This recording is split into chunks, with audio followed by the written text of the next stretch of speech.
One evening, Michael McKoy Jr. and his trusty Pigeon sidekick, Carl, received a strange invitation. Delivered by a carrier falcon, Carl was not a fan. It read, "You are cordially invited to sing karaoke for the King of Karate at his royal dojo. Your performance will decide your fate. Fail to entertain, and face the royal spinning backfist of disappointment. Success guarantees a lifetime of free ramen." McKoy Jr., intrigued by the mention of free ramen, immediately accepted. Carl, as always, was along for the ride. But this wasn't just any karaoke night.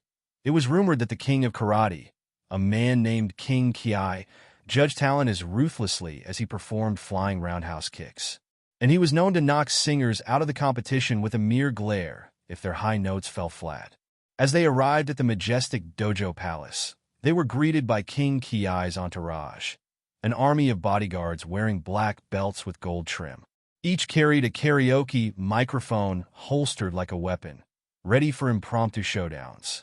The king himself sat atop a throne made of broken bricks and shattered boards, with a crown resembling a karate gi wrapped around his head. "Ah, Michael McKoy Jr. and his bird. Carl, is it? I have high expectations."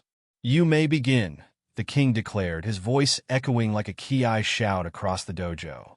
McKoy Jr. stepped up to the microphone nervously. He looked at Carl, who was casually sitting on a pile of old martial arts magazines, seemingly unconcerned by the high-stakes performance ahead. "Carl, what song are we doing?" McKoy Jr. whispered. Carl simply bobbed his head and blinked.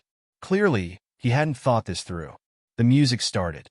Without realizing what had been chosen, McKoy Jr. found himself singing Eye of the Tiger, a solid choice for a karate king. But McKoy Jr. quickly realized he had absolutely no idea how to hit those 80s rock high notes. His voice cracked halfway through the first verse, and King Ki's eyebrow twitched. Never a good sign. Carl, however, had other plans. As McKoy Jr. struggled through the chorus, Carl leapt onto the sound system, grabbed a tiny pair of sunglasses from out of nowhere. Seriously, where did he even get those? And started dancing in a way that can only be described as a pigeon breakdancing with interpretive jazz flair. This was not part of the plan. Carl then grabbed the second microphone, let out an enthusiastic solo, and proceeded to coo in perfect rhythm with the song. Somehow, despite being a bird, Carl was nailing the harmonies, adding pigeon-infused backup vocals to McKoy Jr.'s shaky performance. The crowd of martial artists was stunned. Carl even started moonwalking across the stage, his little pigeon feet shuffling in perfect time. King Ki, his expression unreadable, leaned forward in his seat. As the final verse approached, McKoy Jr., now inspired by Carl's bizarre yet flawless pigeon performance, dug deep and hit the high notes with everything he had. It wasn't perfect, but Carl's antics had already won over the audience, who were now cheering wildly. Just as they reached the final Eye of the Tiger, Carl flew up into the air, spun in a circle, and landed dramatically on the king's throne, knocking over a small decorative bonsai tree in the process. Silence filled the dojo. The music faded. The king stood up, his face stern. He approached McKoy Jr. and Carl slowly, like a sensei ready to deliver a crushing critique.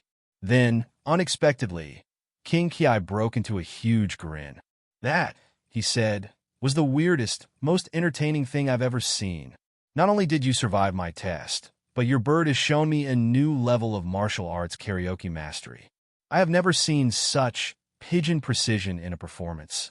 The dojo erupted into applause. King Ki handed McKoy Jr. a golden bowl of ramen as his reward, but not before giving Carl a tiny crown made of origami cranes. "From now on, you shall be known as Master of Karaoke Ki," the king proclaimed. And so, McKoy Jr. and Carl left the dojo, victorious once again. They had earned the respect of the King of Karate, not through flawless vocals, but through the power of pure, unfiltered pigeon weirdness. The ramen, by the way, was excellent.